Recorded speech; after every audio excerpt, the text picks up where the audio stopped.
Screen rants. Bad takes.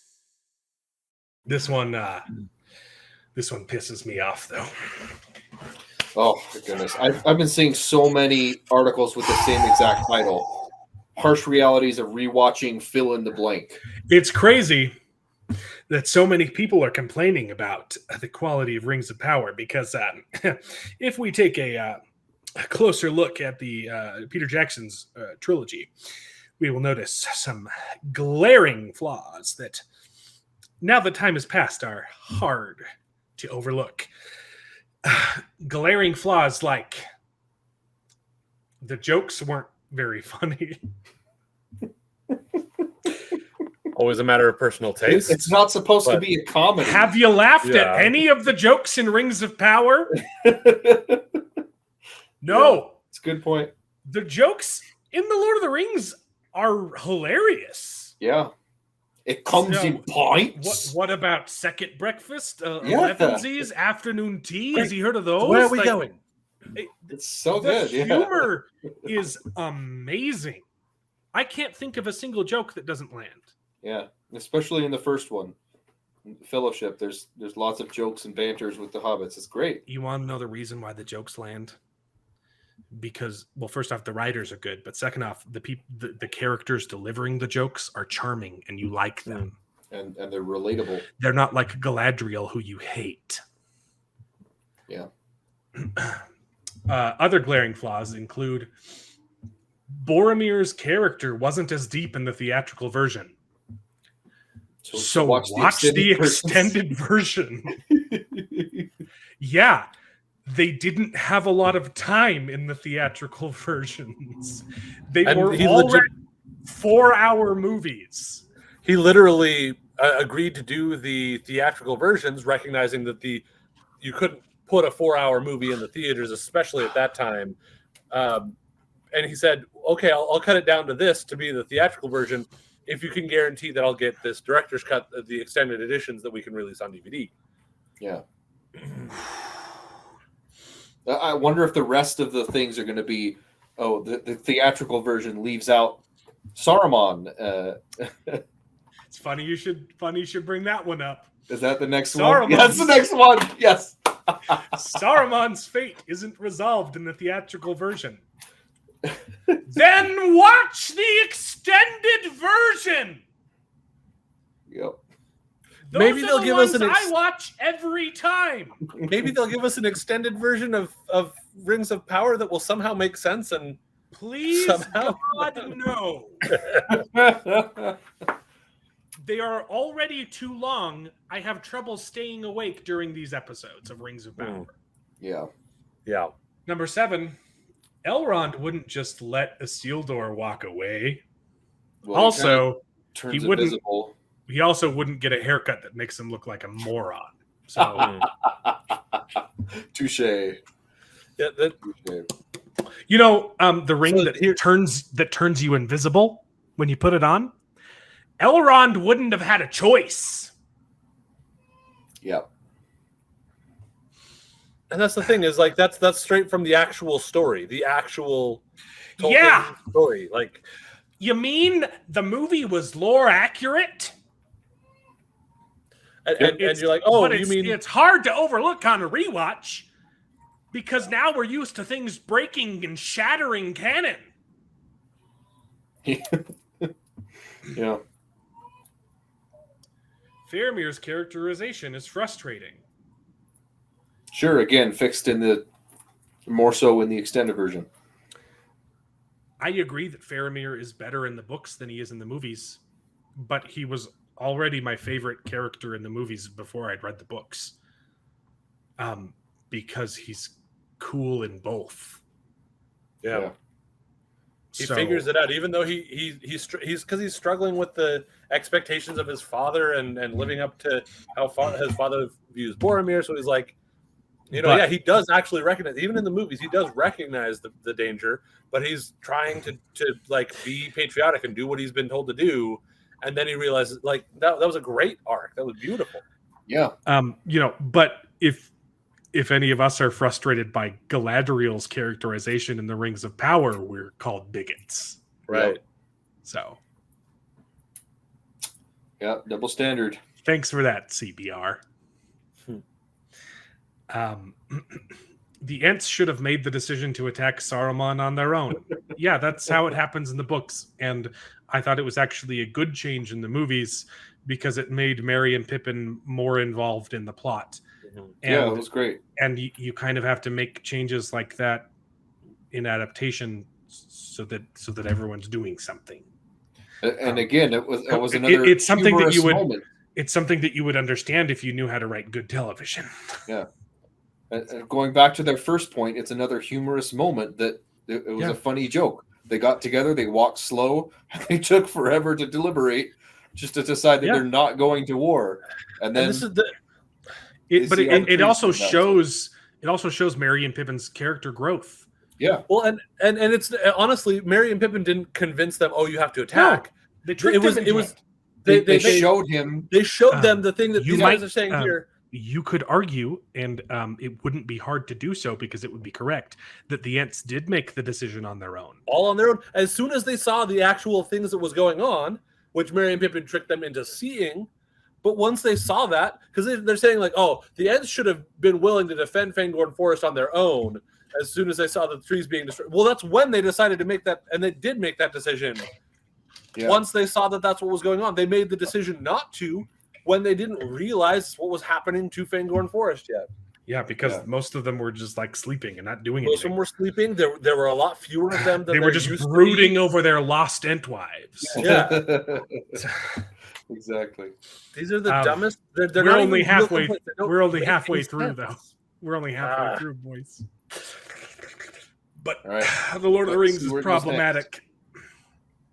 Gandalf should have been able to defeat the Witch King. Because he's not a man. Okay. This is probably their only valid criticism of the movie. His staff exploding is kind of. Yeah, they added a fight between the Witch King and Gandalf in the movie. It was cool, though. It looked cool, though, okay? Yeah. It didn't break that much canon.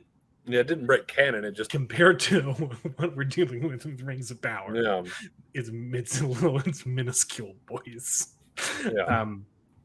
Yeah, I didn't mind that. I mean, they're both. Liked it. Okay, they're both holders of Rings of Power. It showed how scary the Witch King was, and then you got to see him die, stabbed in the mouth. With feminism. I liked it. Denethor's death wasn't as hardcore. Burning off of a cliff isn't hardcore enough for you? Their complaint is that they made it cooler in the movies. Oh, it's not as hardcore in the books. In the books, he just kind of dies. He burns on the pyre. But in the movies, they made him fall from the tower because it's one of the coolest shots in the entire trilogy. Yeah. That's an awesome shot. But it's so hard to rewatch. Yeah. Oh. The filmmakers decided that Denethor was too despicable to be given that much dignity? What? Because in the books, he kind of kills himself. He like throws himself on the pyre and he burns to death. He still killed himself. Like, he is. Yeah. But you got to have a cool shot of him running and then seeing just how big the city was. And then the best part about that is wordlessly, it's very poetic with Denethor being so self-absorbed and making this all about himself and trying to burn his son alive. Mm-hmm. And then you see him finally come to his demise, and he starts running out, and it's big, and he's on fire, and then it zooms out, and he starts falling from this building. And it keeps zooming out to the point where he becomes so small, you don't even see where he lands. Mm-hmm. And it shows you how unimportant his character was. Exactly. Mm-hmm. It was beautiful. Because that's not what the story was about. It was about saving Middle-earth. Yeah, it was a good change. Good scene. Yeah, Hey, it's a when good they scene go- until you see how far he would have had to run while on fire to be able to fall off the edge of the cliff. Okay, technicality, rule of cool, baby, shut up. But here's more complaints. Frodo doesn't feel as heroic. because he decided that he wasn't going to throw it in. I don't know. Frodo does a lot of great things in the movies. He's the one who decides to take the One Ring to Mordor. He's to carry it to Mount Doom. He sacrifices people. These are all. Is there another paragraph under that? Sorry, Probably because he has the moment of weakness and decides he wasn't going to throw it in. I haven't gotten there yet, David. Okay, but Okay, so I'm far, so far, the these same. are. If I had to guess, these are all things that sound pretty heroic. Pretty darn heroic, yeah. Okay. Very heroic, yeah. However, it's problematic because he isn't black. There are moments when Frodo doesn't feel as heroic as he should, most notably when he sends Sam's away and trusts Gollum's word over his friend. You mean like when he was manipulated by Gollum? That's to add some tension after to the having movie? been incredibly manipulated by the ring the entire time. Frodo's desire to redeem Gollum is noble, but he acts incredibly foolish, heroic, and it undermines his heroism. That is just a trait of heroism. Yeah, he's wanting to see the best in people. That he makes sees him himself in Gollum. And he doesn't more heroic than he was in the book. That's amazing. That's one of my favorite things. He sees himself in Gollum. He wants to believe that Gollum because he is knows that redeemable he too is being corrupted by the ring, and he feels bad. Exactly. When he sees Gollum, he says, "Now that I see you, I pity you, because I feel you, bro. I know what happened to you because it's happening to me, and that's why he can never return to the Shire. And instead of just kicking him aside, he empathizes. Don't you want your heroes to have empathy? Or do you want them to be like Galadriel, who are soulless Hadigans? Well, and you also have the fact that like Gollum was actually on the relative path to some kind of redemption until the twist with Faramir and the misunderstanding that wasn't Frodo's fault. Yeah, and it's like, so he wasn't foolish to trust Gollum. Yeah, Gollum had then taken another 180 at that point. But again, Frodo himself had been being manipulated and twisted by the ring as well to be distrustful. Even if he was foolish in the moment, that's also a trait of heroism. Yeah, that's literally a common trope. Is that heroes trust people when they often shouldn't, and that's like a common villain line is like, your weakness is your trust, and it will betray you, like your faith in your friends. Exactly. Weakness, right? And they always say like, oh, because you care about people, they're your weakness because you'll if I take one of them hostage, you'll give up everything to save them, right? Like, yeah, that's the epitome of heroicism there. All right, what's the number one? I gotta know. Okay. Number one reason is it's impossible to reclaim that first viewing experience. Go die. Okay, so because it's not as good watching it again, it's not. These are not stupid. Parallel, like again. The harsh realities of rewatching The Lord of the Rings is that it's not going to be as good as when you saw it in theaters. I beg to differ because when I saw it in theaters, I was watching the theatrical cuts, and it was freaking awesome. Okay, but then after it was about 10 years later, I learned that you're telling me there's more. There's more of the thing that I absolutely loved. Mm-hmm.